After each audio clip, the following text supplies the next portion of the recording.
வணக்கம் நேயர்களே, புகார் பெட்டி நிகழ்ச்சிக்கு உங்களை அன்புடன் வரவேற்கிறோம். இந்த நிகழ்ச்சியில் உங்கள் பகுதியில் உள்ள குறைகளையும் புகார்களையும் நீங்கள் திரையில் தெரியும் என்னான 0444211006 என்ற எண்ணிற்கு நீங்கள் தொலைபேசி வாயிலாக தெரிவிக்கலாம். அதற்கு உரிய தீர்வினை எங்களது சமூக ஆர்வலரும் சட்ட ஆலோசகரும் உங்களுக்கு வழங்குவார்கள். அதேபோன்று உங்களது குறைகளை நீங்கள் தபால் மூலமாகவும் எங்களுக்கு தெரிவிக்கலாம். தெரிவிக்க வேண்டிய முகவரி ராஜ் நியூஸ் புகார் பெட்டி எண் 32 போயஸ் 2வது தெரு, தேனாம்பேட்டை, சென்னை 18 என்ற முகவரிக்கு நீங்கள் தபால் மூலமாகவும் தெரிவிக்கலாம். இன்றைய நிகழ்ச்சிக்குள் செல்லலாம். நமது விருந்தினர் மக்கள் வழிகாட்டு இயக்கத்தை சேர்ந்தவரும் சமூக ஆர்வலரும் மூத்த பத்திரிகையாளருமான திரு TC ராஜேஷ் அவர்களை வரவேற்போம். வணக்கம் ஐயா. வணக்கம் சார். சார், இன்னைக்கு வள்ளுவர் சிலை நிறுவி 25வது ஆண்டு வெள்ளி விழா கொண்டாட்டங்கள் நடைபெற்று வருகிறது. முதலமைச்சர் அவர்கள் பல்வேறு நிகழ்ச்சிகளில் இன்னைக்கு கலந்துக்கிறார் சம்பந்தமாக.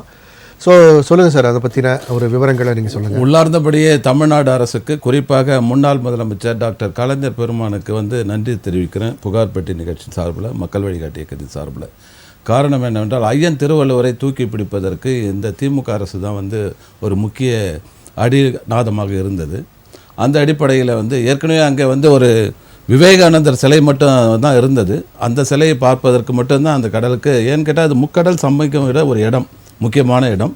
அது மட்டும் இல்லை, நமது தேசிய அளவில் பார்க்க போனால் இந்தியாவினுடைய ஒரு எல்லையும் கூட. அப்படி இருக்கிறப்ப வட மாநிலம் தென் மாநிலம் அனைத்து மக்களையும் ஒருங்கிணைக்கக்கூடிய சங்கமன்ற இடத்துல ஐயன் திருவள்ளுவருக்கு ஒரு சிலையை நாட்டுறது பெரிய விஷயம். இது உள்ளார்ந்தபடியே உலக தமிழ் மக்கள் அத்தனை பேரும் திமுக அரசு, குறிப்பாக டாக்டர் கலைஞருக்கு நன்றி சொல்லணும்.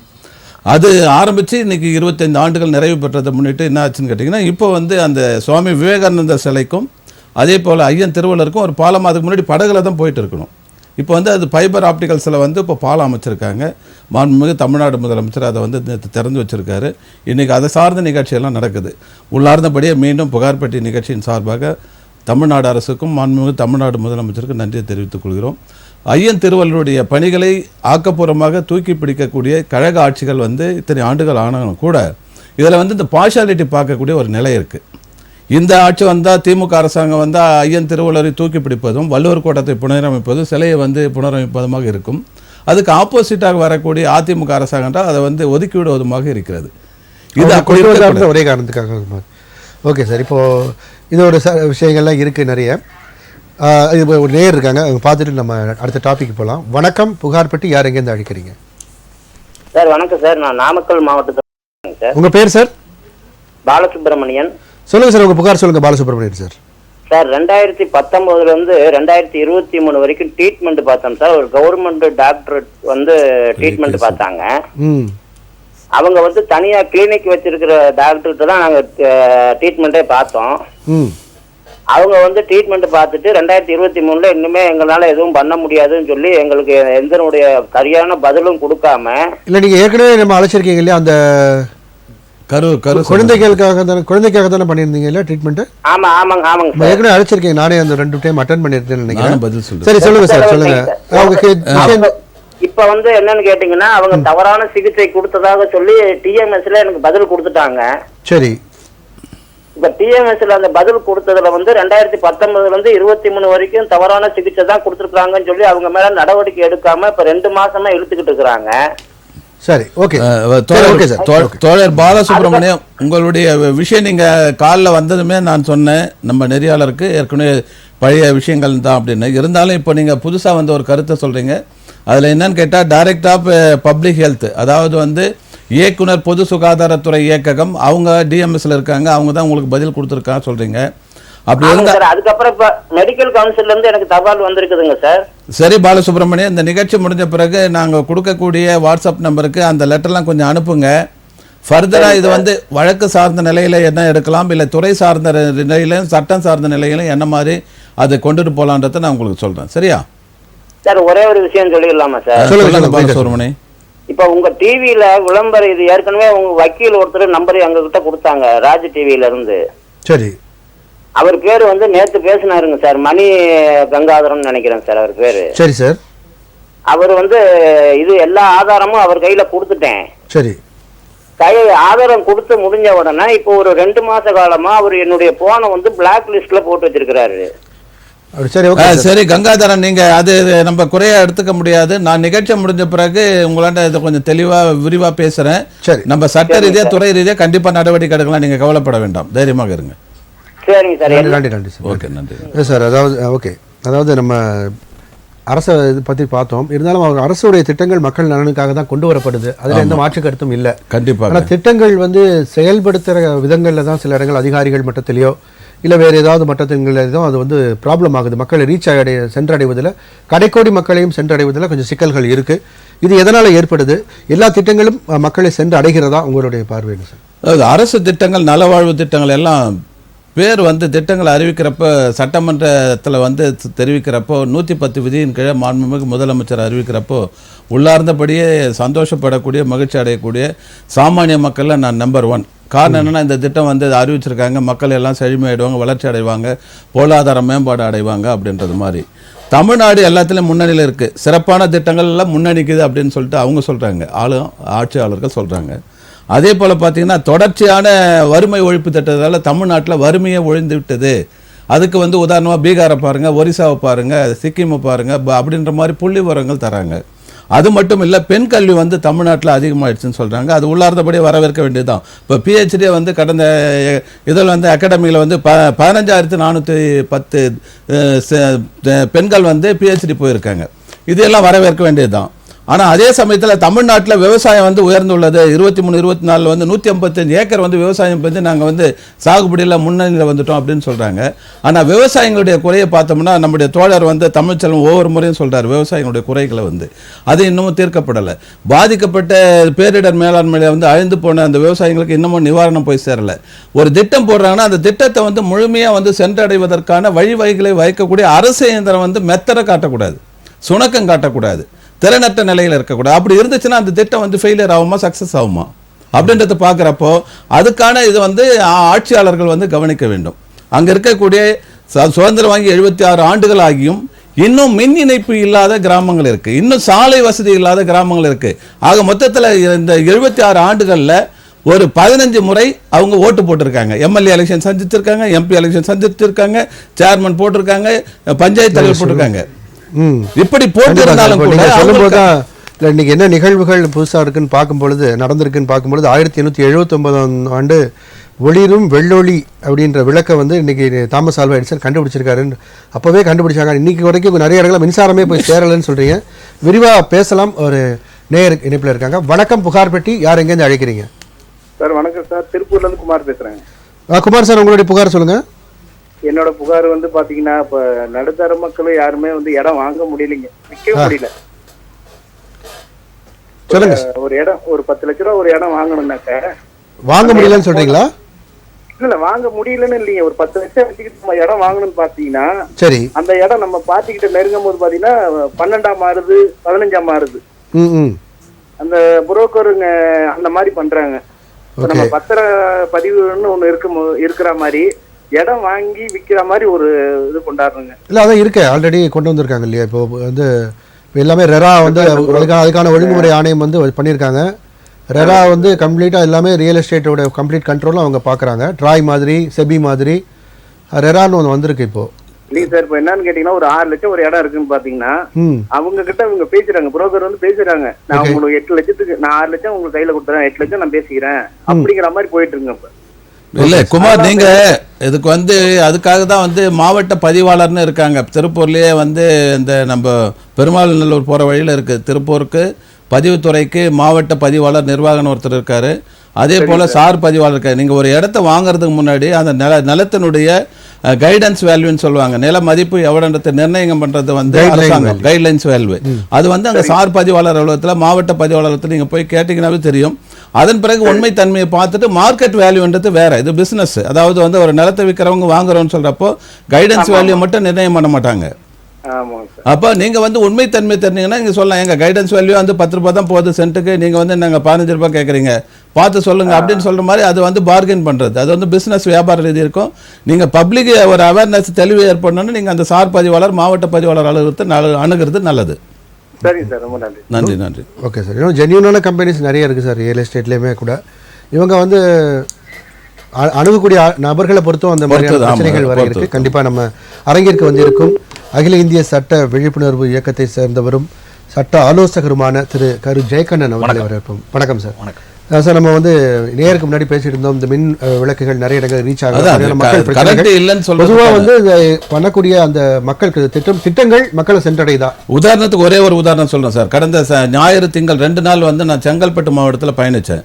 செங்கல்பட்டு மாவட்டம், மதுராந்தகம் மாவட்டம், அச்சிரப்பாக்கம் ஒன்றியத்துக்கு உட்பட்டது ஒரத்தூர் டாக்டர் அம்பேத்கர் காலனின் ஒரு பகுதி, அகிலி இருளர் காலனி ஒரு பகுதி, அடுத்தது வந்து ஒரத்தி பனங்குளம் டாக்டர் அம்பேத்கர் நகர், பொன் விளைந்த களத்தூர்ல திருவானைக்காயில். இந்த 4 பகுதியும் வந்து ட்ரைபல்ஸ் ஆதிவாசிகள் இருக்கக்கூடிய பழங்குடியினர் இருளர் பகுதி. அந்த பகுதியில் சுதந்திரம் வாங்கி நான் சொன்ன அந்த பகுதியில் வீட்டிற்கு மின் வசதி இல்லை, தெருவிளக்கு வசதி இல்லை, காங்கிரீட் சாலை வசதி இல்லை, மழைநீர் வடிகால் இல்லை, ரேஷன் கார்டு இல்லை, ஆதார் கார்டு இல்லை, ஓட்டர் கார்டு இல்லை, வங்கி கடன், மகளிர் திட்டம் கூட வெளியே திட்டத்தில் எதுவுமே போய் சேரல. அப்போ எல்லாருக்குமே கார்டு இல்லையா, ஓட்டு போடலைன்னா இருக்கு, அங்கே ஒன்று இங்கே ஒன்றுமாக இருக்கு, முழுமையாக அந்த திட்டங்கள் போய் சென்றடையல. அப்போ இது அரசாங்கத்தை குறை சொல்றதா, ஆட்சியாளர்களை குறை சொல்றதா, அரசாங்க இயந்திரத்தை குறை சொல்றதா, யாரை குறை சொல்றது? அது மட்டும் இல்லை, அந்த மக்களுக்கு போதிய கல்வி விழிப்புணர்வு இல்லை, அது தெளிவில்லாததுக்கு அது ஒரு காரணம். அந்த மக்களுக்கு முக்கியத்துவம் கொடுக்குறேன்னு சொல்ற இந்த அரசு இது ஏன் இன்னமும் 76 வருஷம் ஒரு கரண்ட் கூட இல்லை, தெருவிளக்கு கூட இல்லை, இந்த திட்டங்கள் எல்லாமே அங்கே ஏன் செயல்படுத்தல? அங்கே வந்து அவங்க பஞ்சாயத்து தலைவருக்கு ஓட்டு போறாங்க, சேர்மனுக்கு ஓட்டு போறாங்க, எம்எல்ஏக்கு ஓட்டு போறாங்க, எம்பிக்கு ஓட்டு போறாங்க, என்ன பிரயோஜனம்? சரி சார், தொடர்ந்து பேசலாம். ஒரு நேயர் இணைப்பில் இருக்காங்க. வணக்கம், புகார்பெட்டி, யார் எங்கேருந்து அழைக்கிறீங்க? என்னோட நேம் ஜெயலட்சுமி. இப்ப நாப்பாளையத்துல இருந்து கால் பண்றேன். நானு எந்த மாவட்டம்? நாங்க சென்னை மாவட்டம். சொல்லுங்கம்மா. என்னன்னா, நாங்க நாப்பாளையத்துல வீடு கட்டியிருந்தோம். இப்ப புதுசா எல்லா வீடு கட்டி முடிச்சாச்சு. ஆனா எங்களுக்கு பக்கத்து எங்க பிளாட் பாத்தீங்கன்னா கார்னர் பிளாட். அதுக்கு பக்கத்துல வந்து எப்படி சொல்றது, அவங்க வந்து பட்டாளாத இடத்துல இருக்காங்க. ஆனா வந்து எங்களுக்கு ரொம்ப தொந்தரவு, ஆரம்பத்துல இருந்து பயங்கர தொந்தரவு கொடுக்குறாங்க. இப்ப என்னாச்சுன்னா, நேத்து என்னாச்சு, காலையில நைட் டைம்ல எல்லாம் குடிச்சிட்டு நம்ம வீடோட இதுனால எல்லாத்தையும் ஸ்பாயில் பண்றது, கண்ணாடியை உடைக்கிறது, மத்த எல்லாமே பண்ணிட்டு இருக்காங்க. அவங்கள எத்தனையோ தடவை வந்து அந்த ஊராட்சியில இருக்கிறவங்க அவங்க சொல்லியிருக்காங்க, நீங்க வந்து எடுத்துருங்க, இந்த இடத்துல இருந்து இருக்கக்கூடாது. ஏன்னா வந்து அது கால்வாய் போற இடத்துல அவங்க பட்டா இல்லாம இல்லீகலா இருக்காங்க. அது நாங்க எந்த பகுதி சொன்னீங்கம்மா? சென்னையில நாப்பாளையம். நாப்பாளையம் எதுமா? வில்லியம் சாவடி. இல்ல, வில்லியம் சாவடிங்கிறது எந்த பகுதியில் வருதுமா? அதாவது மணலி இருக்குல்லையா, மணலி, மாத்தூர் மணலி, அது பக்கத்து ஏரியா. மணலி உங்களுக்கு முன்னாடி திருவள்ளூர் மாவட்டத்துல வருதுங்களா, சென்னையில வருதுங்களா? திருவள்ளூர் மாவட்டத்துல வரும். திருவள்ளூர் மாவட்டம். உங்களுக்கு போலீஸ் ஸ்டேஷன் லிமிட் வந்து நம்ம கமிஷனர் தான் வருது. மணலி போலீஸ் ஸ்டேஷன்ல கம்ப்ளைண்ட் கொடுத்தீங்களா? இல்லங்க சார், நேத்து நைட்டு தான் இது நடந்துச்சு. நிறைய பிரச்சனை பண்ணாங்க, அது நேத்து பயங்கரமாயிருச்சு. ஒரே ஒரு செய்திமா, இடம் சம்பந்தப்பட்ட பிரச்சனை சிவில் மேட்ரு நம்ம தனியா கோர்ட்ல போட்டு தான் நீங்க அவங்களை காலி பண்ணுமோ எதானாலும் செய்யலாம். இந்த நேத்து நடந்தீங்களா, இந்த கண்ணாடியை உடைச்சு மற்ற பிரச்சனைகள் செஞ்சாங்க இல்லையா, உடனடியா இன்னைக்கு ஒரு புகார் கொடுங்க காவல் நிலையத்துல. மணலி காவல் நிலையம், உங்களுக்கு இல்லைன்னா மணலி புதுநகர், 2 ஏரியால ஏதோ ஒன்று வரும், சரிங்களா? அந்த லிமிட்ல ஒரு புகார் கொடுங்க. உடனடியாக அந்த கண்ணாடி உடைச்சது மாற்றதுக்கெல்லாம் கொஞ்சம் கடுமையான நடவடிக்கை எடுப்பாங்க. அடுத்து உங்களுக்கு அந்த இடம் அந்த காலி பண்ணுறதுக்கு நம்ம ஏதாவது ஒரு தனிப்பட்ட ஒரு கம்ப்ளைண்ட் கொடுத்துக்கலாம், சரிங்களா? அவங்க இருக்கிறது பிரச்சனை கிடையாது, ஆனா எங்களை டிஸ்டர்ப் பண்றாங்க. அதுதான் டிஸ்டர்ப் பண்ணாம இருக்கணும்னா நம்ம ஃபர்தரா என்ன மூவ்மெண்ட். ஏன்னா இப்போ இந்த பிரச்சனை வந்து நேற்று நடந்ததுக்கு நீங்க உடனே கிரிமினல் கம்ப்ளைண்ட் கொடுத்தாதான் உங்களுக்கு அடுத்த கட்டமா உங்கள்ட்ட டிஸ்டர்பன்ஸ் வரமாட்டாங்க, சரிங்களா? Okay okay. இப்போ அவங்க மேல ஒரு கம்ப்ளைன்ட் கொடுங்க. ஒரு கம்ப்ளைன்ட் போலீஸ் ஸ்டேஷன்ல ஒரு கம்ப்ளைன்ட் கொடுங்க. அதுக்கு பிறகு அவங்க தொடர்ந்து என்ன சொல்றாங்க, நாங்க உடைக்கல, மத்தவங்க யாரோ உடைச்சிட்டாங்க. இல்ல, அது விசாரணையில தெரியும்ல, விசாரணையில தெரியும். இல்லனா உங்க பகுதியில சிசிடிவி உங்களுக்கு போட சொல்லுவாங்க. அடுத்த கட்டமா நம்ம என்னங்கறத பாத்துக்கலாம், சரிங்களா? ஏன்னா அந்த ஏரியால நிறைய வீடுங்க இருக்கு, அதெல்லாம் எதுவுமே பண்ணல. எங்க வீட மட்டும் டார்கெட் பண்றாங்கன்னா அப்ப ஏதோ ஒரு நீங்க ஒண்ணு அதுதான் தாமதப்படுத்தாம இன்னைக்கு உடனடியா புகார் கொடுங்க. நாங்களும் தேவைப்பட்டா உங்களுக்கு புகார் பெட்டி சார்பா பேசுறோம், சரிங்களா? சரி, ஓகே சார், நான் ஏதாவதுனா கால் பண்றேன். நன்றி நன்றி நன்றி நன்றி ஓகே சார், தேங்க் யூ. நன்றிமா. அடுத்ததுக்கு நன்றி சார். அதான் சார், நம்ம ராஜேஷ் சார்ட்ட வந்து பேசிட்டு இருந்த விஷயம் என்னன்னா, திட்டங்கள் அரசு வந்து மக்கள் நலனுக்காக தான் கொண்டு வராங்க. பட் அது கடைக்கோடி மக்களையும் சென்று அடைகிறதா, அதில் வந்து என்னென்ன தடைகள் இருக்குது, அதை பற்றி தான் பேசிகிட்டு இருக்கோம். உங்களுடைய பார்வை. கடந்த 2024ஆம் ஆண்டின் இறுதி நாளாக இருக்கக்கூடிய இன்றைய நாள் நீங்கள் சொல்கிற மாதிரி ஒவ்வொரு ஆண்டுமே அதுக்கான ஆண்டு திட்டங்கள் நிறைவேற்றப்படுகிறது. அகாடமிக் இயரும் அது இல்லாமல் இயர் எண்டு இதெல்லாம் பார்க்குறாங்க. இந்த திட்டங்கள் ஒட்டுமொத்தமாக பார்த்திங்கன்னா அந்த பொதுமக்களுக்கான வெளியில் விளம்பர திட்டங்கள் மட்டும் உடனடியாக நிறைவேறிடுது. அதுலேயும் பார்த்திங்கன்னா குறிப்பிட்ட சிலருக்கு தான் போகுது. மற்ற திட்டங்களுக்கெல்லாம் இது நிறைவேற்றினாங்களா இல்லையா, அடுத்த கட்டமாக போகுதா, ஒவ்வொரு திட்டமும் புதுசாக வரும்போது சொல்கிறாங்க. அதோடைய சாதக பாதங்கள் வெளியில் தெரியறதில்ல. நம்ம போன்ற ஊடகங்களிலும் மற்ற சமூக ஆர்வலர்களும் தான் அதை எடுத்து சொல்கிறாங்க. அந்த அடிப்படையில் பார்க்கின்ற போது திட்டங்களை அறிவிப்பதோடு நிறுத்தி விடாமல் தொடர்ச்சியாக அதை கண்காணிக்க வேண்டும். அந்த திட்ட அலுவலர்கள் அதுக்கு தான் இருக்காங்க. ஆனால் அது சம்மந்தப்பட்டதை பார்க்குறதில்ல. அதிகாரிகள் மட்டத்தில் வந்து பார்த்திங்கன்னா திட்டங்கள் செயல்படுத்துவதில் உடனே பொருளாதார பிரச்சனைகள் இருக்குன்னு சொல்லுவாங்க, நிதி எங்களுக்கு உடனே அதுக்கான ஒதுக்கீடு செய்யலைன்னு சொல்கிறாங்க. இப்படி எல்லாமே பார்த்தீங்கன்னா பொதுமக்கள் சம்மந்தப்பட்ட பிரச்சனைகள் இதுதான் நடக்கும். சரி சார், நம்ம தொடர்ந்து பேசலாம். ஒரு நேர் இணைப்பில் இருக்காங்க. வணக்கம், புகார்பட்டி. யார் எங்கேருந்து அழைக்கிறீங்க? சார் வணக்கம் சார். வணக்கம், உங்கள் பேர் சொல்லுங்கம்மா. சார் முனுசாமி சார், கிருஷ்ணகிரி மாவட்டம். முனுசாமி கிருஷ்ணகிரி மாவட்டத்திலிருந்து பேசுறேங்க சார். வீட்டு வரி கட்டுறதுக்காக சார். சார் கொஞ்சம் சத்தமாக பேசுங்க சார், கொஞ்சம் சரியாக கேட்கல. வீட்டு வரி கட்டுறதுக்காக ஊராட்சி மன்ற ஆபீஸ்க்கு போனேங்க சார். சரி. அது அந்த கிளர்க்கு சார் 1.5 மணி நேரம் போன் பேசினு தான் இருந்தாரே தவிர எனக்கு எந்த பதிலும் சொல்லலைங்க சார். ராஜேஷ் சார் இதுவும் கொடுக்கல. தோழர் முனுசாமி, எந்த யூனியன் நீங்க கிருஷ்ணகிரியில? காவேரிப்பட்டினம் சார். காவேரிப்பட்டினம் தான் உங்க பஞ்சாயத்து? இல்ல உங்க ஊரு பஞ்சாயத்து? கட்ரலி சார்.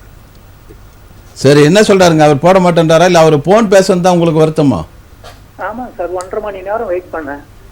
சரி, ஓகே. இது சார்ந்து நீங்க என்ன பண்ணுங்கன்னா அங்க இருக்கக்கூடிய வட்டார வளர்ச்சி அலுவலர், சரிங்க சார், நீங்க சொன்னீங்களா காவேரிப்பட்டினத்துல 2-3 பிடிஓ இருக்காங்க, அதுல வந்து வட்டார வளர்ச்சி அலுவலர் பிடிஓ விபி வில்லேஜ் பஞ்சாயத்து, அவருக்கு வந்து உங்களுக்கு ஏற்பட்ட மன உளைச்சல் காலதாமதம், அவர் வந்து உங்க அலங்கரிச்சது சார்ந்து ஒரு எழுத்து மூலமா புகார் கொடுங்க. அது ஒரு நிகழ்வு. அப்படி இல்லைன்னு சொன்னா வர திங்கட்கிழமை 6ஆம் தேதி உங்களுடைய இது வந்து கிருஷ்ணகிரி கலெக்டர் ஆஃபீஸில் வந்து திங்கட்கிழமை பொதுமக்கள் குறை கேட்பு கூட்டம் கலெக்டர் வந்து நடத்துகிறாரு. கலெக்டராண்டி நீங்கள் கொடுத்தீங்கன்னா அங்கே இருக்கக்கூடிய அந்த காவேரிப்பட்டினம் பிடிஓ ஆஃபீஸ்லேருந்து அங்கே வந்திருப்பாங்க, அவங்களும் நடவடிக்கை எடுப்பாங்க. இந்த புகாரை வந்து நீங்கள் அந்த ஊராட்சி செயலாளருக்கு ஒரு பதிவு தபால் அனுப்புங்க. பதிவு தபால் ஒப்புதல் அட்டையுடன் போட்டு ஊராட்சி செயலாளர் போட்டு உங்கள் ஊர் பஞ்சாயத்து அட்ரஸ் எழுதி அவருக்கு பதிவு தபால் அனுப்புங்க. அவர் வாங்கி என்ன நடவடிக்கை எடுக்கிறாருன்னு பாருங்க. அதன் பிறகு ஒன்றிய ஆணையாளர் இருக்காரு, படிப்படியாக வந்து அதுக்கு அடுத்த கட்ட நடவடிக்கை எடுக்கலாம். நீங்கள் இந்த புகார் பெட்டிக்கு தைரியத்தோடு வந்து பதிவு செஞ்சதுக்கு ரொம்ப நன்றி தோழர். நன்றி சார், அழைத்ததற்கு நன்றி. ஜெயகண்ணன் சார், அதான் நம்ம திட்டங்கள் வந்து சொன்னீங்க. இப்போ ஆட்சியாளர்களும் அதை கவனிக்க வேண்டிய கட்டாயத்தில் இருக்காங்க இல்லையா? ஆனால் அவங்க அதிகாரிகள் மேலே மட்டும் நம்ம குறை சொல்கிறதுனால இல்லை, ஒட்டுமொத்தமாக தான் சொல்கிறோம். அதிகாரிகள் ஆட்சியாளர்கள்னு இல்லை, ஆட்சியாளர்களுக்கு எப்படி வந்து அதிகாரத்தை நம்ம கொடுத்துருக்கோமோ அதே மாதிரி தானே உங்களுக்கு அதிகாரிகள் நிரந்தரமாக தான் இருக்காங்க. எந்த அதிகாரியாக இருந்தாலும் அந்த இடத்துல இன்னொரு அதிகாரி தானே இருப்பார். ஒவ்வொரு இடங்கள்லேயும் இருக்கக்கூடிய திட்டங்களை நிறைவேற்றுவது கண்டிப்பாக அதிகாரிகள் மட்டத்தில் நம்ம மக்கள் சேவை சட்டம் நடைமுறையில் இருக்கிறது. யாரும் அப்படிலாம் உடனடியாக இல்லைன்னு சொல்லிட முடியாது. ஆனால் மக்களுடைய விழிப்புணர்வுங்கிறது தொடர்ச்சியாக கேட்கும்போது அவர்கள் சம்மந்தப்பட்டது ஏதாவது பிரச்சனைகள் வருது, சமூக ஆர்வலர்கள் மீது தாக்குதல் நடைபெறுகிறது, இது மாதிரியான நிகழ்வுகள்லாம் நடக்கும்போது பார்த்தீங்கன்னா இப்போ ஒட்டுமொத்தமாக முன்னாடிலாம் அப்படின்னா சமூக ஆர்வலர்களுக்கு மீது பார்த்தீங்கன்னா ஒரு மரியாதை மக்களே வைப்பாங்க. இப்போ தொடர்ச்சியாக என்ன ஆகுதுன்னா பார்த்தீங்கன்னா சமூக ஆர்வலர்கள் மீது தாக்குதல் நடக்கும்போது அவங்களுக்குமே ஒரு பயம் கலந்த நம்ம தேவையில்லாமல் பிரச்சனையில் இதில் ஏன் ஈடுபடணும் அப்படிங்கிற மாதிரி சிந்தனை இருக்கிறது. இது தவிர்க்கப்பட வேண்டும். சமூகம் சார்ந்து சிந்திப்பவர்களுக்கும் மக்களுக்கு விழிப்புணர்வு ஏற்படுத்தும் பாதுகாப்பு வழங்குவது அரசு. சமூக ஆர்வலர் சமூக வலைதளங்களில் மட்டும் போராடிட்டு இருக்காங்க, அதுவும் மக்களுக்கு வந்து கொஞ்சம் பெருசாக களத்தில் இல்லை அப்படின்றதுனால களப்பணியாளர்கள் அதிகம். அதே மாதிரி நான் என்ன சொல்கிறேன், மக்களுக்கான போராட்டங்கள் பண்ணுறவங்களும் மக்கள் தான் பாதுகாப்பாக இருப்பாங்க. ஓகே, இன்றைய காலகட்டத்தில் நமக்கு அதற்கான வாய்ப்பினை அரசு தான் ஏற்படுத்தி தரும். கண்டிப்பாக தொடர்ந்து பேசலாம். நேர் அனுப்பில் இருக்காங்க. வணக்கம், புகார்பட்டி. யார் எங்கேருந்து அழைக்கிறீங்க? சக்கரவர்த்தி, திருவண்ணாமலை மாவட்டம், நாட்டாப்பள்ளி சார். சொல்லுங்கள் சக்கரவர்த்தி சார், உங்களுடைய புகார். சார், இப்போ பிடி ஆஃபீஸில் ஒரு வேலை செஞ்சேன் சார். எம்ஜிஆர் ஒரு வேலை செஞ்சேன். என்ன வேலை? மகாத்மா காந்தி தேசிய ஊரக வேலை தேசிய ஊரக வேலை பத்தில ஒரு வேலை செஞ்சு சார். சரி, அதுல வந்து ஒரு அமௌண்ட் கொடுத்துட்டு திரும்ப நான் ஒரு 2 பார்ட்டா போட்டாங்க. அதுல ஒரு அமௌண்ட் கொடுன்னு நானும் ஒரு ஆர்ஐ பெட்டிஷன் வந்து கலெக்டர் கொடுத்தா சொல்லுங்க. அதுக்கு பிற்பாடு அதுக்கு சரியான பதில் வர சொல்லிட்டு சிஎம் செயலுக்கு 2 தடவை கொடுத்தேன் சார். சார், டிவி பக்கத்துல இருந்து பேசாதீங்க சார், தள்ளி வந்து பேசுங்க. சக்கரவர்த்தி, நீங்க வந்து இந்த மகாத்மா காந்தி தேசிய ஊரக வேலைவாய்ப்பு உறுதியத்தில் எந்த பஞ்சாயத்துல என்ன வேலை எடுத்து செஞ்சீங்க தோழர்? கீழ்பண்ணாத்தூர் பிளாக் சார், திருவண்ணாமலை மாவட்டம் கீழ்பண்ணாத்தூர் ஊராட்சி ஒன்றிய கீழ்பூர் கிராமத்துல சார். அது என்ன பண்ணி எடுத்தீங்க? ஜல்லி சாலை வேலை செஞ்சு சார், 29 லட்சம் சார். சரி, அதுல வந்து உங்களுக்கு எவ்வளவு நிலுவை இருக்கு? நிலுவைக்கு வந்து ஒரு 3-4 லட்சம் ரூபாய் நிக்குது சார். எந்த ஆண்டுல செஞ்சீங்க? எந்த நிதி ஆண்டுல செஞ்சீங்க? 2017-18 சார். 2017-18 இல்லையா? சரி, இது சார்ந்து நீங்க மாவட்ட லெவல்ல யார பாத்தீங்க? மாவட்ட கலெக்டருக்கு ஒரு 6 பெருசு கொடுத்தேன் சார். சரி, அடுத்த நிலையில? அடுத்த நிலையில சிஎம் செல்ல 2 பெருசு கொடுத்தேன் சார். சரி, அதுக்கு எதனா உங்களுக்கு எழுத்து மூலமா பதில் வந்ததா? பொய்யான தகவல் சொல்றாங்க சார், நேர்மையான பதிலே வரல சார். சரி, ஓகே. நான் என்ன சொல்றேன்னு கேட்டா, உங்களுக்கு இந்த பணியை வந்து ஓவர்சீஸ், சேர்மனு, பிடிஓ, விபி இந்த 3 நிலையில தான் கள தணிக்கை, புல தணிக்கை செய்வாங்க இல்லையா? ஆமா சார். அப்ப இந்த நிலையில வந்து அவங்க இருக்கிறப்ப வந்து இதுல அரசியலும் இருக்கு. இந்த நிகழ்ச்சியில அரசியல் பேச முடியாது. அதனால் நீங்க வந்து இயக்குனர், ஊரக வளர்ச்சித்துறை இயக்ககம், பனகல் மாளிகை, சைதாப்பேட்டை, சென்னை 15 இவர் தான் தமிழ்நாட்டில் இருக்கக்கூடிய சுமார் 15,525,000 ஊராட்சிகளுக்கு இயக்குனர். சரி சார். பொன்னையான்னு சொல்லிட்டு நீங்க அவருக்கு ஒரு புகார் அனுப்பலாம். அதுக்கு அடுத்தது வந்து அரசு செயலாளர், ஊரக வளர்ச்சித்துறை, தலைமைச் செயலகம், தமிழ்நாடு அரசு, சென்னை 6,09,000. சரி சார். அவங்க 2 பேருக்கு நீங்க ஒரு புகாரை எழுத்து மூலமா அனுப்புங்க. முடிந்தா நீங்க சைதாப்பேட்டை பனகல் மாளிகையில் இருக்கக்கூடிய ஊரக வளர்ச்சித்துறை இயக்குனரை வந்து திங்கள்ல இருந்து வெள்ளிக்கிழமை ஒரு நாள்ல 12 மணிக்கு மேல வந்தீங்கன்னா நேர்லயே பார்க்கலாம். சரி சார். இந்த அளவுக்கு நீங்க அழுத்தம் கொடுத்தா தான் உங்களுக்கு 2-3 லட்சம் வரும். இல்லைன்னா அது காந்தி கணக்குல போயிடும். சரி சார். சரி சார். ஓகே, நன்றி. நன்றி சார், அழைத்ததுக்கு நன்றி. Okay sir. நன்றி சார். சார், இப்போ திட்டங்கள் அப்படின்னு பார்க்கும்பொழுது இப்போ சாலைகள் பார்த்தீங்கன்னா ஏற்கனவே மெட்ரோ நடக்கிறதுனால பல பக்கம் வந்து ரொம்ப மோசமாக இருக்குது. வண்டி ஒரு இடத்துல போகிறதுன்றது வண்டிக்கான இப்போ சமீபத்தில் ஒரு அறிக்கை கூட வந்தது. ஒரு நிறுவனம் வந்து ஆய்வு நடத்தியிருக்காங்க. ஒவ்வொருத்தருக்கும் வந்து ஒரு சாதாரண நடுத்தர மக்களுக்கு ஒரு 63 ரூபாய் அளவுக்கான ஒரு எக்ஸ்ட்ரா செலவு வருது ஒரு நாளைக்கு அப்படின்ற மாதிரியான புள்ளி விவரங்கள்லாம் வந்து சொல்லுது. பல கோடி ரூபாய் இழப்பு ஏற்பட்டதுன்ற அறிக்கையை அவங்க கொடுத்துருக்காங்க இந்த ரோடு சரியில்லாதனால. இது வந்து அரசோட கவனத்துக்கு போகலையா? இல்லை, அரசுடைய கவனத்துக்கு போகணும்னு சொல்ல முடியாது சார். திட்டங்கள் தீட்டுறப்போ உதாரணத்துக்கு வந்து மாண்புமிகு தமிழ்நாடு முதலமைச்சர் சட்டமன்றத்தில் 110 விதியின் கீழ் நிறைய திட்டங்களை அனௌன்ஸ் பண்ணுறாரு. அப்போ அந்த 110 திட்டம் அனௌன்ஸ் பண்ணுறப்பவே அந்த துறை சார்ந்த நிதிக்கு வந்து நிதியை அவங்க ஒதுக்கிடுறாங்க. உதாரணத்துக்கு மகளிர் உரிமை தொகைனா அந்த ஃபினான்ஷியல் இயருக்கு எவ்வளோ அமௌண்ட், எத்தனை குரோஸ் தேவையோ அது ஒதுக்கிடுறாங்க. அது ஒதுக்கிட்ட பிறகு அந்த திட்டம் வந்து ஃபெயிலியர் ஆகுதுன்னு சொன்னால் அங்கே எங்கேயோ ஸ்டாக்னேட் ஆகுது இல்லையா?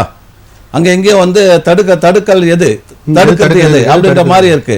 அப்போ திருவாளர் பொது ஜனங்கள்ல நாங்க மக்களோட பயணிக்கிறப்போ மக்கள் சொல்ற பிரச்சனைக்கு பாக்குறப்போ எனக்கு கிடைக்கலன்றாங்க. உதாரணத்துக்கு சார், இந்த விதவை தொகை, ஆதரவற்ற விதவை, உடல் ஊனமுற்றோர், முதியோர், இது மாதிரி ஒரு 5 வகையான உதவித்தொகை 1000 ரூபாய் இருந்தது 1200 ரூபாய் ஆக்குறார் நம்ம முதலமைச்சர். அதுக்கு ரொம்ப நன்றி சொல்லணும். அந்த 1200 ரூபாய் படியோடு நிறுத்தப்பட்டு விட்டது. காரணம் என்னன்னு கேட்டா, மகளிர் உரிமை தொகைக்கு நிதி தேவைன்றதுக்காக பாவம் அன்னாடங்காட்சியில் இருக்க வறுமை கூட்டு இருக்க ஏழை பாளையங்களும் கிடைக்கல. இங்க பாருங்க, இந்த இருளருங்க, இந்த ஆதிவாசிகள் வந்து ஒரு 13 பேர் எங்களுக்கு வந்து வந்த பணம் நின்று போச்சுன்னு எங்களால புகார் பண்ணியிருக்காங்க. புரியுது சார். அப்போ அரசு வந்து நிதி ஒதுக்குகிறது திட்டத்தோட, அது எங்கே போய் சேகனட் ஆகி லஞ்ச லாவணி கட்டிங் கமிஷன்ல போய் நிக்கிறது, அது வந்து அரசு இயந்திரமா அரசு அலுவலர்களான்னு எனக்கு தெரியல. கண்டிப்பா சார், நம்ம பேசலாம். வணக்கம், புகார் பெட்டி, யார் எங்கேருந்து அழைக்கிறீங்க? சார், நாங்க சேலத்துல பேசுறேன் சார். உங்க பேரு? நிர்மலா கோபால். நிர்மலா? நிர்மலா, ஆமாங்க. சொல்லுங்கம்மா, உங்க புகார் சொல்லுங்க. சார், நாங்க இங்க 15 வருஷமா. Hello sir. 15 வருஷமா நத்தம்பரம் பக்கம் இருக்காங்க சார். நத்தம்பரம் பக்கம் வீடு கட்டியிருக்கீங்க? ஆமாங்க சார். நாங்க ரசீது கொடுக்க மாட்டேங்கிறாங்க. பஞ்சாயத்துல வீட்டு வசதி தர மாட்டாங்களா? ஆமாங்க சார். அடிப்படை வசதி எல்லாம் பண்ணி, உங்க ஏரியாவுக்கு அடிப்படை வசதி எல்லாம் பண்ணி கொடுத்துருக்காங்களா சகோதரி? இல்ல, உங்க வீட்டுக்கு மட்டும் தர மாட்டாங்களா, இல்ல உங்க பகுதியில் இருக்க அத்தனை பேரும் தர மாட்டாங்களா? உங்களுக்கு எந்த யூனியன்ல வருது? சேலம் எதுமா? அயோத்தியப்பட்டினம் ஊராட்சி ஒன்றியமா? அப்ப அயோத்தியப்பட்டினம் ஊராட்சி ஒன்றியத்தில் இருக்கக்கூடிய வட்டார வளர்ச்சி அலுவலர் கிராம ஊராட்சின்னு இருக்காருமா, அவருக்கு போய் மனு கொடுங்க. அப்படி இல்லைன்னு சொன்னா திங்கட்கிழமை கலெக்டர் ஆபீஸ்ல பொதுமக்கள் குறை கேட்பு கூட்டம் நல்ல மனு கொடுங்கம்மா. உங்களுடைய ஆதார் கார்டு அந்த அட்ரஸ்ல தானே இருக்கீங்க? அந்த ஆதார் கார்டு அது எல்லாமே அடிச்சு இபிக்கு இருக்கா உங்களுக்கு? இபி கொடுக்கலன்னா அது வந்து வருவாய்த்துறையில என்ஓசி வாங்கணுமா. உங்களுக்கு தாலுகா ஆபீஸ் எது? எதுமா? சரி, அந்த தாலுகா ஆபீஸ்ல போயிட்டு அங்க வட்டார வளர்ச்சி அலுவலர் வட்டாட்சியருக்கு நீங்க மனு கொடுக்கணுமா. ஏன்னா அந்த என்ஓசி அவங்க அரசு நிலம், அது அரசு நிலத்தில் நீங்க வீடு கட்டி இருக்கிறதுனால அந்த சம்பந்தப்பட்ட அதிகாரி தான் உங்களுக்கு தடையின்மை சான்று கொடுக்கணும். தடையின்மை சான்று கொடுத்தா தான் நீங்க ஆன்லைன்ல இபி அப்ளை பண்ண முடியும். சரியா? அதனால நீங்க வந்து அந்த ஊராட்சி ஒன்றிய ஆணையாளருக்கு ஒரு புகார் கொடுங்க, இது மாதிரி வீட்டு வரி போடலன்னு. ஓகே, அடுத்ததுக்கு நன்றி. சார், நம்ம சாலை வசதிகள் பற்றி பார்த்தோம். ஏற்கனவே சொன்ன மாதிரி இந்த ஒளிரும் விளக்கு கண்டுபிடித்தது நாளாக இருக்கக்கூடிய விஷயங்களில் வெள்ளொளி விளக்கு கண்டுபிடிச்ச நாள். ஆனால் இன்னும் நிறைய இடங்களில் வந்து சாலை மின்சாரமே வந்து சரியாக கிடைக்கலன்னு சொல்கிறாங்க. அதே மாதிரி சாலை விளக்குகளுமே வந்து நிறைய இடங்களில் எரியாமல் இருக்குது. இதெல்லாம் கம்ப்ளைண்ட் யார்கிட்ட பண்ணுறதுனே மக்கள் தெரியல, பண்ணாலும் அந்தளவுக்கு நடவடிக்கை இல்லைன்ற குறைகளும் இருக்குது. உள்ளார்ந்தபடியே இந்த புகார் பெட்டியில் மக்களுக்கான அத்தியாவசியமான அடிப்படை தேவைகளை விவாதிக்கிறது, புகாராக வர்றது வந்து பாராட்ட வேண்டிய விஷயம் சார். காரணம், அந்த படிநிலைகள் வந்து திருவாளர் சாமானியருக்கும் பொதுமக்களும் தெரியறது கிடையாது. ஊராட்சி நிர்வாகம்னா அந்த ஊராட்சி நிர்வாகத்தால் தலைவர்கிட்ட தவிர தலைவருக்கு மேலே யார் இருக்காங்க? ஊராட்சி செயலாளர் இருக்காங்க. ஊராட்சி செயலாளருக்கு மேலே டெப்டி பிடிஓ இருக்காங்க. டெப்டி பிடிஓக்கு மேலே பிடிஓ இருக்காங்க. அது மாதிரி ஊராட்சி ஒன்றிய ஆணையாளர் இருக்காங்க. ஆணையாளருக்கு ஏடி பஞ்சாயத்து உதவி இயக்குனர் இருக்காங்க. மாவட்ட ஊரக வளர்ச்சி முகமை ஒரு இயக்குனர் இருக்காங்க. அதுக்கு அடுத்த நிலையில் தான் மாவட்ட ஆட்சித்தலைவர் இருக்கார். அப்போது சாமானியனுக்கு மாவட்ட ஆட்சித்தலைவர் திங்கட்கிழமைக்கு குறை கேட்பு நிகழ்ச்சி மட்டும்தான் ஓரளவுக்கு தெரியும். அதுவும் முழுமையாக தெரியல. இந்த நான் சொன்ன அந்த 4 பழங்குடியின ஆதிவாசிகள் கிராமத்தில் எத்தனை பேர் கலெக்டர் ஆஃபீஸுக்கு போயிருக்கீங்கன்னு கையை தூக்குங்கன்னா, ஒரு 30 பேர் உட்காந்துருக்கிற ஒரு கூட்டத்தில் வந்து 2 பேர் தான் கையை தூக்குறாங்க. அப்போ அந்த 28 பேருக்கு கலெக்டர் ஆஃபீஸ் எங்கே இருக்குன்னே தெரியாத ஒரு நிலையில் கலெக்டர் எப்படி தெரியும்? கண்டிப்பாக சார், தொடர்ந்து பேசுவோம். நேர இணைப்பில் இருக்காங்க. வணக்கம், புகார் பெட்டி யார் எங்கேருந்து அழைக்கிறீங்க? என் பேர் வந்து நூர்ஜஹான். எங்கேருந்து அழைக்கிறீங்க? தஞ்சாவூர் மாவட்டத்தில். சொல்லுங்க நூர்ஜஹான் மேம், உங்களுடைய புகார் சொல்லுங்க. எங்க ஊர்ல வந்து எனக்கு வந்து பூர்வீகமா எங்க தாத்தாவோட சொத்து இருக்கு. நான் வந்து தென்காசி மாவட்டத்துல. ஓகே, டிவி மட்டும் கொஞ்சம் வால்யூம் கம்மி பண்ணிருங்க, இல்ல தள்ளி வந்து பேசுங்கம்மா, சவுண்ட் எக்கோ வருது. எங்க ஊர்ல தஞ்சாவூர் மாவட்டத்துல, இது திருநெல்வேலி மாவட்டம், தென்காசி மாவட்டம். ஓகே. அங்க வந்து பூர்வீகமா காளிமனை, நத்தம் காளிமனைன்னு இருக்கு. சரி. வீடு நடுவுலாம் வீடுகள்லாம் இருக்குது, இடம் சுத்தி இருக்கு. எங்க இடம் தான் விவோவும் ஒத்துக்கிறாங்க, ஆனா பட்டா எதுவுமே தர மாட்டேங்கிறாங்க. சரி ஜெயகண்ணன் சார், அது சம்பந்தமா ஏதாவது நீங்க மனு கொடுத்துருக்கீங்களாமா? மனு கொடுத்துருக்கோம். விவோ வந்து விசாரிச்சாங்க. வீடு இருக்குங்களா அந்த இடத்துல? அந்த இடத்துல வீடு இருக்கா? வீடு இல்ல, காலி மனையா இருக்கு. நட்டம் காலி மனை இருக்கு விவோ நோட்ல. அதப்ப காலி மனைக்கு உள்ள வரி, உங்களுக்கு வரி எல்லாம் கட்டிருக்கீங்களா? இல்ல, வரியெல்லாம் கட்டல. எங்க தாத்தாக்காரங்க வந்து வாய்மொழி சொல்றதுல அந்த இடம் வாங்கினாங்க. சரி, இப்ப என்ன உங்களுக்கு அதுல பிரச்சனை வருதுமா? அது வந்து எங்களுக்கு எங்க விவோ நோட்ல வந்து வெறும் காலிமனை, நட்டம் காலிமனைன்னு எழுதி வச்சிருக்காங்க. சரி, அது வந்து நாங்க மீட்டு பட்டா ஏதாவது வாங்கலாம்னு பாக்குறோம். நத்தம் காலிமனைக்கு வந்துமா பட்டா கொடுக்கணும், கலெக்டர் பார்த்து தான் கொடுக்கணும். சரிங்களா? கலெக்டர் எல்லாத்தையும் போயிட்டோம், எல்லாத்தையும் மனு கொடுத்துட்டோம். சரி, அவங்க வந்து எங்க இடம் தான் ஒத்துக்கிறாங்க, ஆனா பட்டா தர மறுக்கிறாங்க. நாங்க என்ன பண்ணுவோம்? நத்தம் புறம்போக்கெல்லாம் வந்து கலெக்டர் தான் முடிவு பண்ணோம். சரிங்களா? உங்களுடைய வந்து ஏற்கனவே அது பட்டா லேண்டா இருந்தா பட்டா தரதுல பிரச்சனை கிடையாது. நத்தம் புறம்போக்குக்கெல்லாம் வந்து நத்தம் பகுதிக்கு கலெக்டர் தான் தனியா ஜிஓ போட்டு கொடுப்பாங்க. அதனால கலெக்டர் கிட்ட நீங்க மனு கொடுங்க. உங்களுடைய நத்தம் அந்த பகுதி வரி எல்லாம் கட்டியிருந்தீங்கன்னா கொஞ்சம் ஈஸியா இருக்கும். இனிமேலாவது கொஞ்சம் நாங்க மேற்கொண்டு நாங்க என்ன பண்ணுவோம்? விவோ வந்து ஒத்துக்கிறாங்க.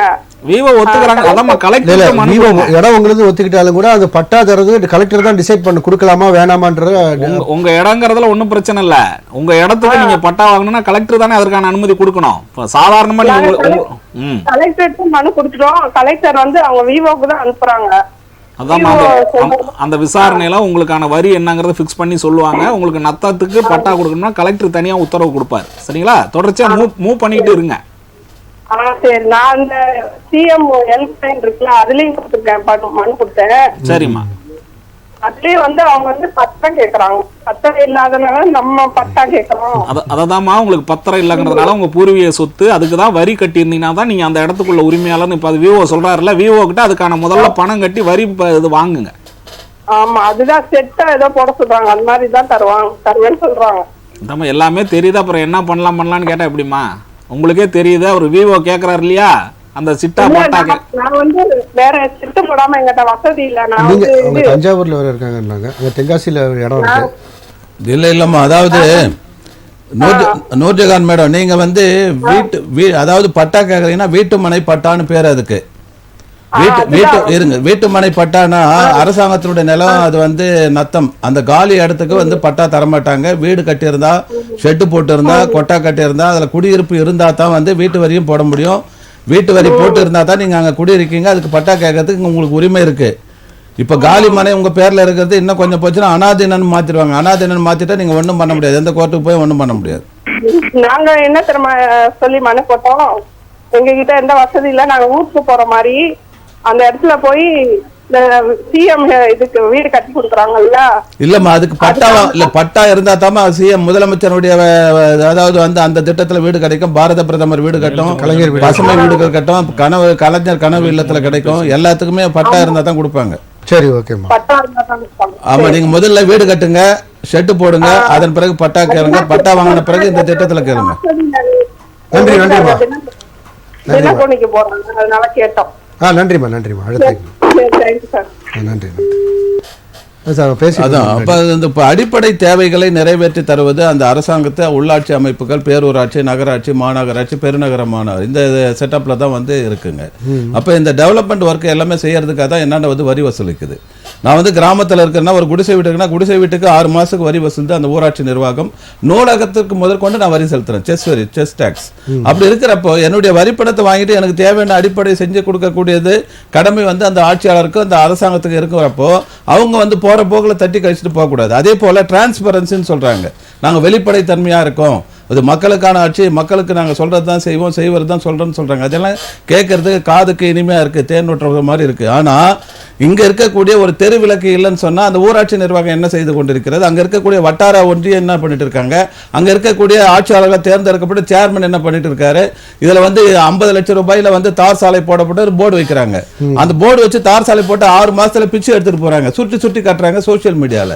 அப்ப இது வந்து நிர்வாக திறனற்றதை கேட்கறதா இல்ல கட்டிங் கமிஷன் கரப்ஷன் இருக்கிற நிலையில இருக்கிறதா பாக்குறதா? சரி சார், நம்ம தொடர்ந்து பேசுவோம். நேர் அழைப்புல இருக்காங்க. வணக்கம், புகார்பட்டி. யார் எங்கேருந்து அழைக்கிறீங்க? ஹலோ. வணக்கம், உங்க பேர் சொல்லுங்க. Sir Murugan sir. எங்கேருந்து அழைக்கிறீங்க? தென்காசி மாவட்டம். சொல்லுங்க சார். சார் நாங்க சொந்த வீட்டில் தான் குடியிருந்துகிட்டு இருக்கோம். சரி. தென்காசி மாவட்டம். தென்காசி மாவட்டம் எந்த ஊர் சார்? சார் கீழப்பாவூர். ஓகே, கிளப்பாவூர். சொல்லுங்க. நாட்டார்பட்டி. ஓகே ஓகே சார், சொல்லுங்க சார். இந்த சொந்த வீட்டில் தான் குடியிருந்துகிட்டு இருக்கோம். அடுத்தல முன்ன கூட்டு குடும்பமா இருந்தோடனே ஒரே சர்வீஸ்ல நம்பர் இருந்தது, இபிக்கு உள்ளது. ஓகே. பெரியப்பா பேர்ல இருக்கு, அவரும் உயிரோட தான் இருக்காரு. சரி. இப்போ நான் வந்து அந்த சொந்த வீட்டுல நான் தான் குடியிருந்துகிட்டு இருக்கேன். சரி. அந்த என் பேர்ல சர்வீஸ் மாத்ததுக்கு என்ன சார் பண்ணணும்? திரு ராஜேஷ். முருகன், உங்க பெரியப்பா பேர் என்ன? வேலாயுதம். வேலாயுதத்துக்கு எத்தனை பேர் வாரிசு? வாரிசு அவங்க பொண்ணுங்க தான், அவங்களுக்கு 4 பொண்ணுங்க தான். பொண்ணுங்க இருந்தாலும் வாரிசு தானே அவங்க? ஆமா, வாரிசு 4 பேர். அது வந்து உங்களுக்கு செட்டில்மெண்ட் டாக்குமெண்ட் பண்ணி தரணும். உங்க பெரியப்பா அதுக்கு ரெடியா இருக்காரா? அந்த வீடு வந்து உங்களுக்கு செட்டில்மெண்ட் டாக்குமெண்ட் பதிவு பண்ணி கொடுத்தாரு. இல்லப்பா, நான் குடியிருக்க வீடு வந்து எங்க அப்பா பேர்ல தான் இருக்கு. சரி, குடியிருந்த வீடு உங்க அப்பா பேர்ல இருக்குன்னா அந்த வீட்டு வரி உங்க அப்பா பேர்ல தானே இருக்கு? ஆமா ஆமா ஆமா. அப்ப மின் இணைப்பு அவர் பேர்ல தானே இருக்கு. உங்க பேர்ல மின் இணைப்பு மாத்தணும்னா பொதுவா முதல்ல வந்து ஒரே சர்வீஸ்ல இருந்திருக்கு முதல்ல உள்ளது. இல்ல தோழர், நான் என்ன சொல்றேன்னா மீண்டும் உங்க பேர்ல சனி சர்வீஸ் எடுக்கிறதா இருந்தா டாக்குமெண்ட் இருந்தா தான் உங்களுக்கு சனி சர்வீஸ் கொடுப்பாங்க. இப்ப நீங்க இன்னொரு கூடுதல் சர்வீஸ் எடுக்கணும்னா வந்து அது எக்ஸ்ட்ரா வந்து ஸ்ட்ரென்தன் சர்வீஸ்னு பேர். அதுக்கு ஸ்ட்ரென்தன் சர்வீஸ்னா அதிகமான மின் பயன்பாடு இருக்கு, அதுக்காக சப் மீட்டர் போடுங்கன்னு சொன்னா அப்பா பேர்லயே இன்னொரு மீட்டர் வச்சு கொடுத்துருவாங்க. அப்படி கொடுத்தாங்கன்னா உங்களுக்கு வந்து அது ஸ்ட்ரென்தன் சர்வீஸ் சப் மீட்டர் ஆயிடும்.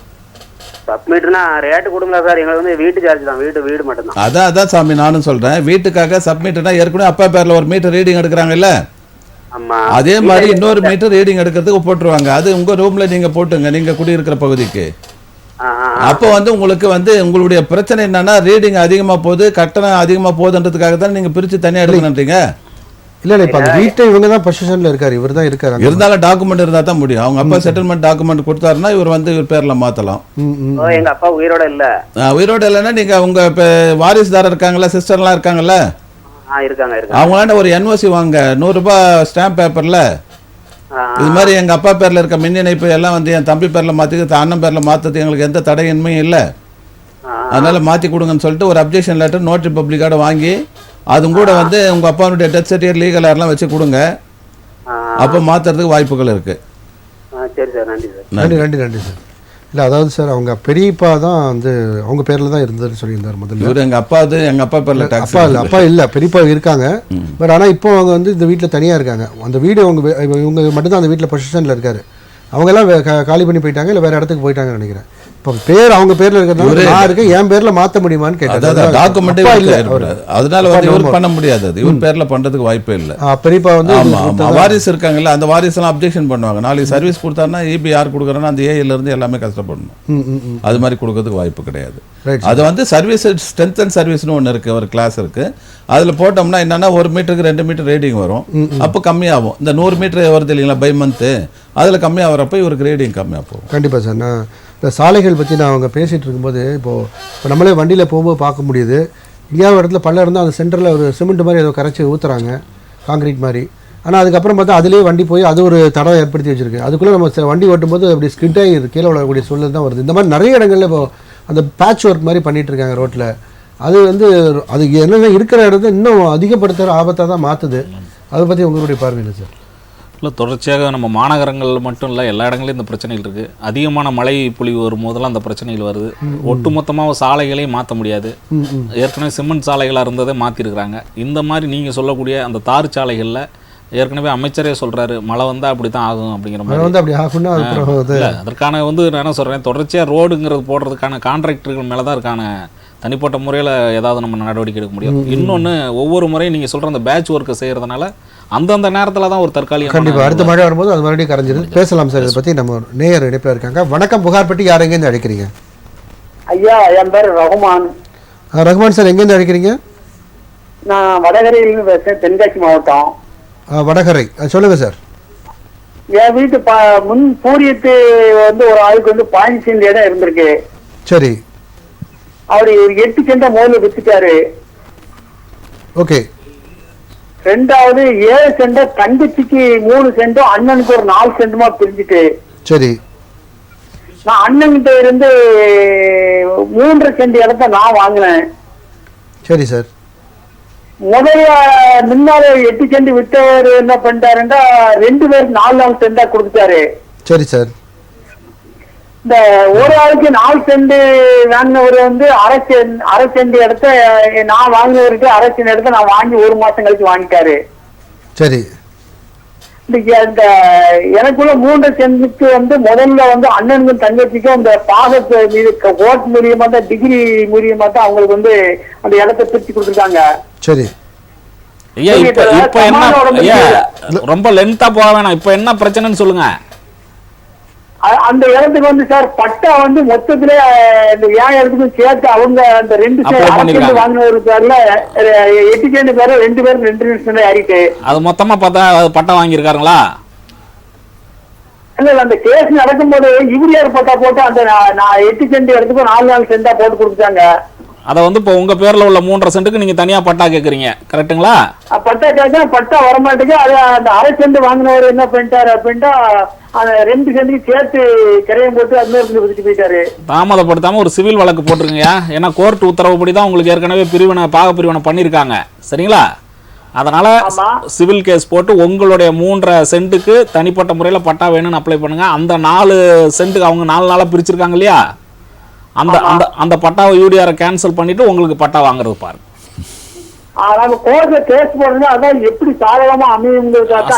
சாதகமா அமையுங்க. உங்களுக்கு ஏற்கனவே கோர்ட் உத்தரவுல தானே டிகிரி வந்திருக்கு.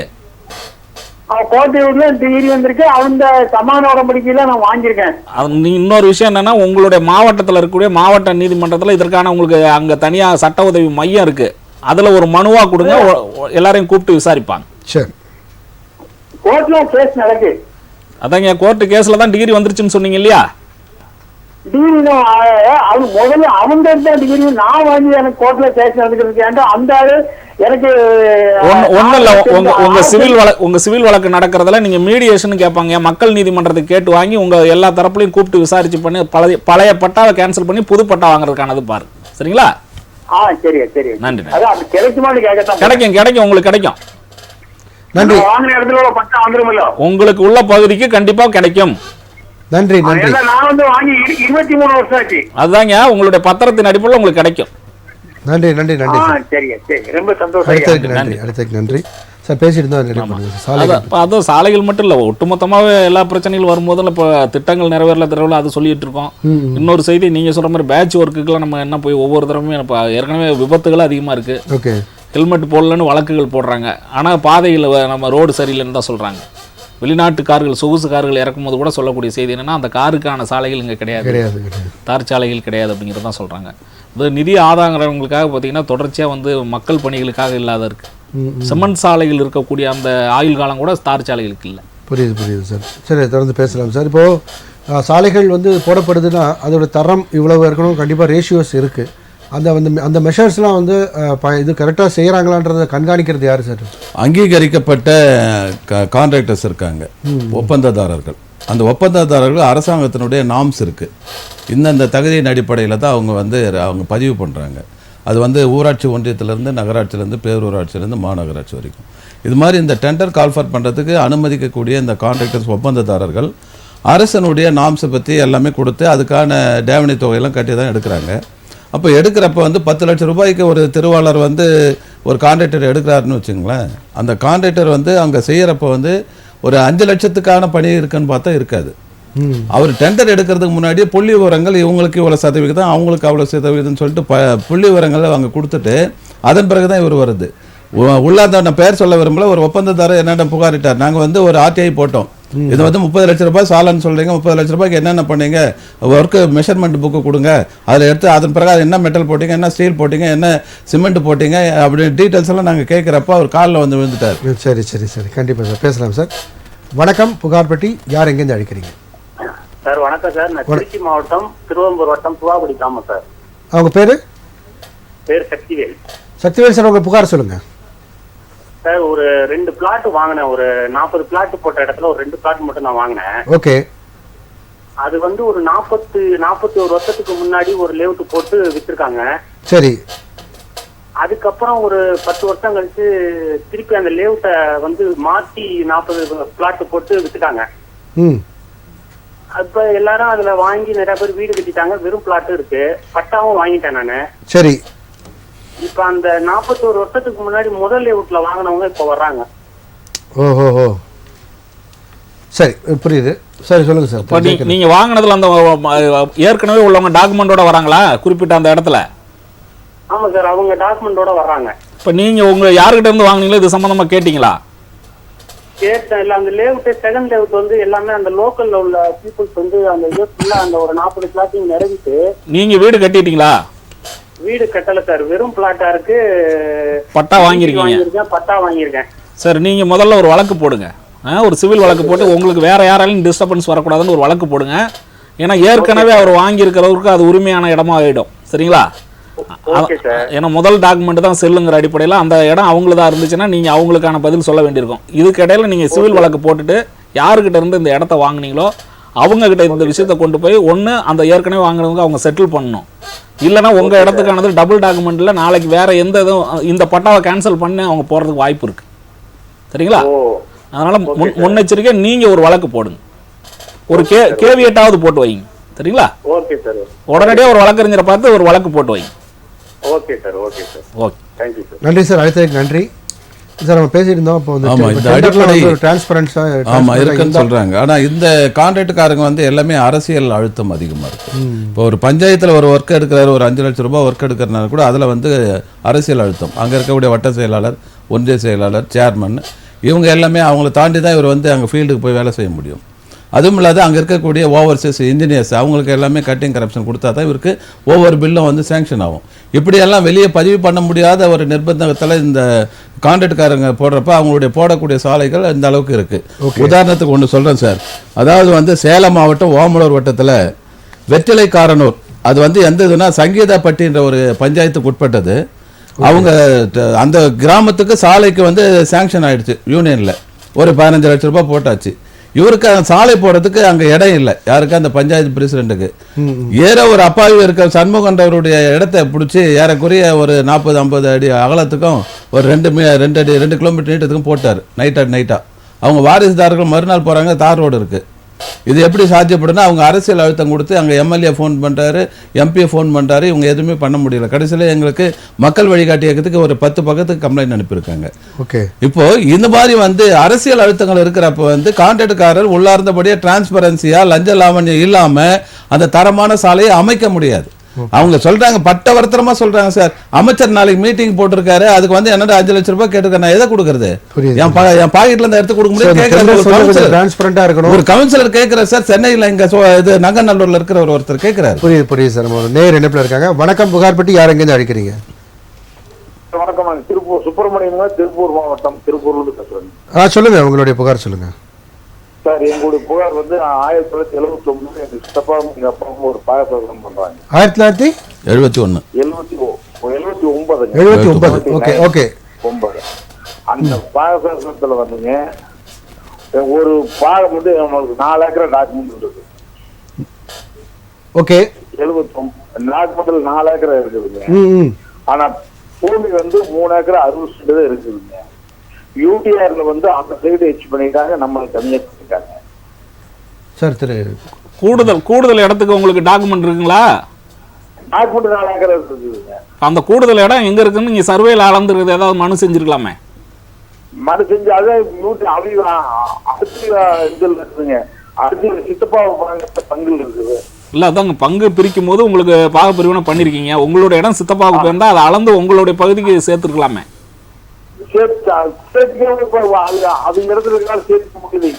இல்ல அவரு தரலையா, இல்ல அதுல ஏதாவது பிரச்சனைகள் இருக்கா? இல்ல பிரச்சனை அவங்க இதுல அனுபவத்தில் இருக்குது. அனுபவத்துல இருக்கு. ஆனா உங்களோட டாக்குமெண்ட் படி உங்களுக்கு தான் வேணும். ஆமா, டாக்குமெண்ட். சரிங்க, அப்ப அந்த இடத்த டாக்குமெண்ட் உங்க அடிப்படையில அதுல பட்டாளம் கிளியரா வாங்கிருக்கீங்க இல்லையா? பட்டாக்கு 3 ஏக்கர் 60 சென்ட் தான் இருக்குது. அதான் பட்டாவுல அந்த அடிஷனல் இடத்த வந்து உங்க சித்தப்பாவுக்கு கொடுத்துருக்காங்க. ஆமாங்க. பத்திரத்தின் அடிப்படையில உங்களுக்கு அதிகமா 4 சென்ட் இருக்கு. ஆனா அந்த பட்டாவுல மாறி வருது. பத்திரத்தை வந்து 4 ஏக்கர் இருக்கு. அதுதான் பாக பிரிவினைல கரெக்டா பண்ணிருக்காங்க. ஆமாங்க. அப்ப அந்த மீதி இருக்கிற இடத்துக்கு நீங்க முறைப்படி மனு கொடுத்து அந்த உங்களுடைய சித்தப்பார்ட்ட இருந்து உங்களுடைய அந்த இடத்த முதல்ல உங்களுக்கு ரெக்கவரி பண்ணணும். அதுக்கு ஒரு சிவில் வழக்கு போடுங்க. ஆமா, வழக்கு போட்டாதான் உங்களுக்கு கோர்ட் மூலமா அளந்து கொடுத்தாதான் உங்களுக்கு பட்டாவிலையும் மாத்துவாங்க. இப்ப பட்டா நீங்க கேட்டீங்கன்னா அவருக்கு சாதகமா போகும். அதனால நீங்க உடனடியா வழக்கு போட்டு அந்த இடத்த முறைப்படி கோர்ட் மூலமா அளந்து உங்க பக்கம் அதுக்கு கோர்ட்ல அட்வொகேட் கமிஷனர் போடுவாங்க. சரிங்களா? முறைப்படி அளந்து உங்களுக்கான இடத்த உங்களுக்கு மீட்டு கொடுப்பாங்க. அப்ப நம்ம நேரா கோர்ட்டுக்கு போயிடலாம். ஆமா, நேரா கோர்ட்டுக்கு போங்க. அதுதான் உங்களுக்கு சரியானது. வக்கீல் புடிச்சு கோர்ட்டுக்கு தான் போவோம். ஆமா. கண்டிப்பா. நன்றி சார், நன்றி. இல்லை, நம்ம ஃபோன் நம்ம தொடர்ந்து பார்க்குறோம். எல்லாம் கிட்டத்தட்ட ஒரு 40 வருஷம் 50 வருஷம் இல்லை. அது காரணம் என்னன்னா, ஆரம்ப காலங்களில் பட்டா வாங்க மாட்டாங்க, பத்திரங்கள் இருக்கும். பூர்வீகத்தில் வந்து பார்த்தீங்கன்னா பாக பிரிவினை பண்ணியிருக்க மாட்டாங்க. அன்றைக்கு வந்து பேச்சு அளவில் உங்களுக்கு வார்த்தைகள் தான். நம்ம கூட நாங்கள் பேச்சு மட்டும் தான் பேசி தான் கொடுத்தாங்க, மற்றபடி எதுவும் டாக்குமெண்ட் இல்லை. அன்னைக்கு வந்து டாக்குமெண்ட் எல்லாம் எப்படின்னா வார்த்தைகளுக்கு மதிப்பு இருந்துச்சு. இன்னைக்கு எழுத்துப்பூர்வமாக உள்ளது தான் கோர்ட்டில் சார். அதே 2 பேருக்கு வச்சுட்டு போயிடுறாங்க. ஆமாம், அது டபுள் டாக்குமெண்ட். அது வந்து உங்களுக்கு ரியல் எஸ்டேட்டில் பண்ணக்கூடியது என்னன்னா, ஒரே சைட் முன்னாடி பேசினவருக்கு வந்து எல்லைகளை மாற்றிடுவாங்க. 2 பேர் முன்னாடி வாங்கினவங்க வந்துட்டாங்க. அதுக்கப்புறம் இவங்க அந்த ஏரியாவில் நிரவி அதே வித்துட்டாங்க. வித்தது இதுக்கு அது ரியல இந்த மாதிரியான இடம் காலி மனைகளுக்கு அந்த இடத்துக்கு பட்டா வாங்கும் போது யார் பக்கம் பட்டா இருக்கோ அது செல்லும். அதுலேயே இப்போ அவர் டபுள் டாக்குமெண்ட் சொன்னார் இல்லையா, யாருக்கு அந்த 40 வருடங்களுக்கு முன்னாடி விற்றாங்களோ அவங்க வரும்போது பிரச்சனை ஆகும். அவங்க வரும்போது இவங்களுக்கு பிரச்சனை. ஆனால் அது சட்டப்படி அவங்களுக்கு தான் செல்லும். ஃபர்ஸ்ட் யார் வாங்கினாங்களோ அவங்களுக்கு தான் செல்லும். இப்போ இதில் வந்து சொல்யூஷன் இப்போ இவங்களும் பணம் கட்டிட்டாங்க, அவங்களும் பணம் கட்டிட்டாங்க. அதை ஏமாத்தின வந்து அந்த ரியல் எஸ்டேட் அவங்க மேலே தான் கேஸ் கொடுக்கணும். கிரிமினல் கேஸ் கொடுத்தா அதுக்கான செட்டில்மெண்ட் வரும். சரி, ஓகே சார். சரி, இப்போ அதை ஒரு நேர் இருக்காங்க, நேர் பேசிட்டு நம்பர்லாம். வணக்கம், புகார்பட்டி, யார் எங்கேருந்து அழைக்கிறீங்க? சார், நான் தஞ்சாவூர் மாவட்டம் திருவிடைமருதூர்ல இருந்து பேசுறேன் சார். பேர் சார்? பேரு என்ன பேரு? சக்திவேல். ஆமா சார். சொல்லுங்க சார். கொஞ்சம் இணைப்பு கொஞ்சம் ப்ராப்ளமா இருக்குன்னு நினைக்கிறேன். சொல்லுங்க சார், கொஞ்சம் சத்தமா பேசுங்க சார். இப்போ எங்க அம்மா வழி தாத்தா ஒரு இடம் வாங்கியிருந்தாரு, அங்க வீடு எல்லாம் இருந்தது. சரி. அம்மா வழி தாத்தாவும் இருந்துட்டாங்க, அவங்க அப்பாவும் இருந்துட்டாங்க. அதாவது கொள்ளு தாத்தாவும் இருந்துட்டாங்க. சரி. தாத்தாவோட வாரிசுங்க ஒரு 8 பேர் இருக்காங்க. அதுல எங்க அம்மா இருக்காங்க, அவங்க அண்ணன் ஒருத்தர் இருக்காரு, மீதி எல்லாரும் இறந்துட்டாங்க. 8 பேர் வாரிசு தாத்தாவோடது. இப்ப இந்த சொத்து வந்து அம்மாவோட அண்ணன் பசங்க மட்டும் எடுத்துக்கிறாப்புல பிளான் பண்றாங்க. இப்ப எங்களுக்கும் அதுல பங்கு வருமா? உங்களுக்கு கண்டிப்பா உண்டுங்கய்யா. அப்படிங்களா? உங்களுக்கு கண்டிப்பா உண்டு. அந்த சொத்து பிரிக்கப்படாமல் இருந்தா நீங்க உடனடியாக பாக பிரிவினை வழக்கு போடலாம். இப்போ யாரெல்லாம் உங்களுக்கு அந்த 8 பேருக்கான அவங்க அந்த வாரிசுகள் இருக்கான்னு பாருங்க. அப்படி இல்லைன்னா இப்போ உங்களுடைய தாயார் இருக்காங்க இல்லையா, அவங்க மூலமா முதல்ல எல்லாருக்கும் ஒரு நோட்டீஸ் கொடுத்துருங்க. Okay sir. எல்லாருக்குமே நோட்டீஸ் கொடுத்து என்னுடைய ஷேர் எனக்கு வேணும், அது வரைக்கும் வந்து முறைப்படி வேற யாரும் பண்ணக்கூடாதுன்ட்டு ஒரு நோட்டீஸ் கொடுங்க. உடனே பிரிக்கிறதுக்கான வருமா, இல்லைன்னா ஏதாவது ஒரு வகையில் உங்களுக்குள்ள சுமூகமாக பேசி செட்டில்மெண்ட் ஏதாவது வாய்ப்பு இருக்கு சார். இப்ப இறந்த அவங்க அக்கா இறந்துட்டாங்க, அவங்களுக்கெல்லாம் இப்ப எல்லாருக்குமே இறந்த எல்லாருக்குமே ஆளுக்கு அவங்களுக்கு ஈக்குவல் ஷேர் உண்டு. உண்டா சார்? ஏன்னா இது இப்போ உங்க பாட்டனார் சொத்து இல்லையா? ஆமா ஆமா சார். அதனால எல்லாருக்கும் உண்டு. இறந்தவங்க அவங்களோட வாரிசுகளுக்கு வாரிசு அல்லாத ஒரு ஷேர் தான். அந்த உறவு முறையில உங்களுக்கு 8 பேர் சொன்னீங்க இல்லையா? சரியா கேட்டு என்ன சார்? 8 பேர் சொன்னீங்களா உங்க தாயாரோட பிறந்தது? ஆமா ஆமா ஆமா ஆமா. 8 ஷேர் வரும். Okay okay sir. அது உடனடியே நீங்க நோட்டீஸ் கொடுங்க. Okay sir. எங்க சார் நம்ம இது பண்ணலாம்? சிவில் வழக்கு? ஆமா, அது அட்வொகேட்டை பார்த்து முதல்ல ஒரு அட்வொகேட் நோட்டீஸ் கொடுத்துட்டீங்கன்னா எல்லாருக்கிட்டுமே அது பேசி அது சம்பந்தமா சுமூகமா பேசுறதுக்கு வாய்ப்பு இருக்கு. Okay sir. அப்படி இல்லைன்னா அதுக்கப்புறம் பாகப்பிரிவினை வழக்கு ஒன்று போடும். Okay sir. ஏன்னா இடங்கள் வந்து யாராவது ஒருத்தர்கிட்ட இருக்கும் இல்லையா? ஆமா சார். அவங்க உங்களுக்கு தர்றதுக்கு யோசனை பண்ணுவாங்க, அதுக்காக சொல்றேன். ஆமா சார் ஆமா சார். நீங்க உடனடியே நோட்டீஸ் கொடுங்க. Okay sir. ரொம்ப நன்றி நன்றி நன்றி சார். நன்றி, ரொம்ப நன்றி. ஸோ ஒரு நினைவு காலம் இருக்காங்க, அவங்க பார்க்குறதுக்கு முன்னாடி, அதாவது இப்போ திட்டங்கள் மக்களிடையே சென்றடைறதுக்கு வந்து இப்போ அதிகாரிகள் ஆட்சியாளர்கள் தாண்டி மக்களுடைய பங்கு, அவங்களுக்கு விழிப்புணர்வு ஏற்படுத்துவதற்கு உங்களை மாதிரி அமைப்புகள் என்ன மாதிரி நடவடிக்கைகள் எடுத்துட்டு? அது நாங்கள் பண்ணிட்டு இருக்கோம் சார். அரசு திட்டங்கள் வரப்பவே கெசட் நோட்டிஃபிகேஷன் போடுறப்பவே அதை பற்றி ஆர்டிஐயில் நாங்கள் தகவலாம் வாங்கிடுறோம். அந்த திட்டம் யாருக்கானது, அந்த திட்டத்துக்கான நோக்கம் என்ன, செயல்பாடுகள் என்ன, அந்த திட்டத்தை பயனடை திருவாளர் பொதுஜன சாமானியர்கள் யாருக்கு விண்ணப்பிக்கணும், அந்த படிநிலை எல்லாத்தையும் நாங்கள் கேட்டு கையில் ரெக்கார்டு வச்சுட்டு தான் நாங்கள் தகவல் பெற உரிமை சட்டத்தை பயிற்சி பெற்ற விழிப்புணர்வு கூட்டங்கள் வந்து மக்கள் மத்தியில் எடுத்து போய் சொல்கிறோம்.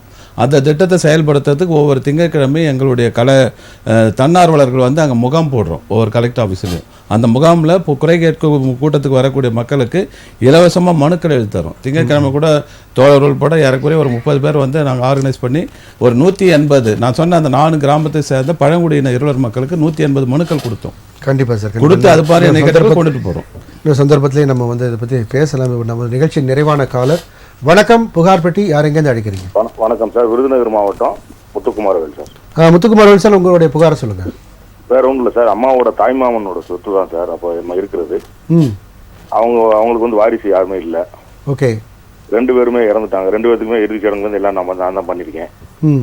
அப்போ தாத்தா இறந்ததுக்கப்புறம் பாட்டி இறந்து வராங்க. அவங்ககிட்ட வந்து பதியாத உயில் ஒன்று எழுதி வாங்கியிருக்கேன் சார்.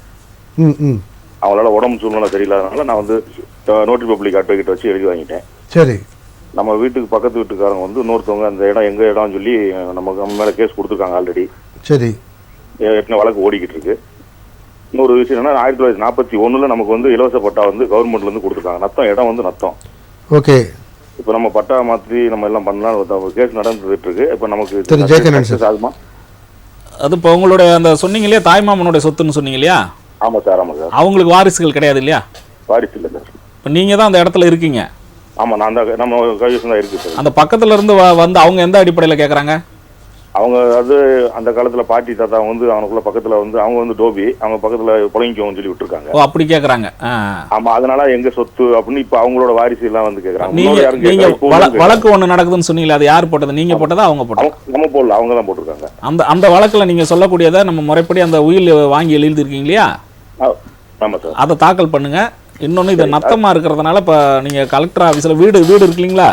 ஆமா, வீடு இருக்கு சார். அதனால அதற்கான முறைப்படி அதை பட்டா மாற்றதெல்லாம் உங்க பேர்ல மாத்துறதுக்கானது பாரு. இப்போ பதியாத உயில் இருக்கு சார், நம்ம பேருக்கு பட்டா மாற்ற அது பிரச்சனை இல்லை. உயில் வந்து பதிஞ்சாலும் பதியாட்டாலும் செல்லும். சரிங்களா? சரிங்க சார், சரிங்க சார், சரிங்க சார். அது உடனடியாக அதுக்கான நடவடிக்கை. இன்னொரு விஷயம் என்ன சார், அம்மாவோட சார் சொல்லுங்க. அம்மாவோட கூட பிறந்தவங்க 2-3 பேர் இருக்காங்க. சரிங்க. அவங்க வந்து எங்களுக்கு பங்கு வேணும் அப்படின்ற மாதிரி வர்றாங்க. அதனால தான் நான் கேட்டேன், தாய்மாமா சொத்துன்னு சொல்லும் போது அவங்களுக்கும் அதை கேட்பாங்கிறதான் கேட்டேன்.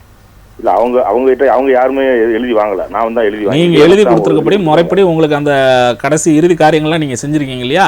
ஆமா சார். அதனால அந்த உயில் அடிப்படையில் உங்களுக்கான உரிமை இருக்கு. அதை நீங்க அதற்கான முறைப்படி கோர்ட்ல போடு. நன்றி சார். நன்றி. நன்றி சார். நம்ம நிகழ்ச்சியை நிறைவு செய்யக்கூடிய நேரத்தில் இருக்கோம். இன்று நம்முடைய நேயர்களுடைய அழைப்புகளுக்கு எல்லாமே உரிய தீர்வினை வந்து நீங்கள் சொல்லியிருந்தீங்க. அதே மாதிரி நேயர்களுக்கு பயனுள்ள வகையில் பல்வேறு தகவல்களை நம்ம ஷேர் பண்ணிக்கிட்டோம். உங்கள் நேரத்தை செலவிட்டு இந்த நிகழ்ச்சியில் கலந்து கொண்ட உங்கள் இருவருக்கும் நன்றி. வணக்கம். இனிய புத்தாண்டு நல்வாழ்த்துக்கள். அனைவருக்கும் உங்களுக்கும் புத்தாண்டு நல்வாழ்த்துக்கள். நேயர்களே, மீண்டும் ஒரு புகார் பெட்டி நிகழ்ச்சியில் சந்திப்போம். நன்றி, வணக்கம்.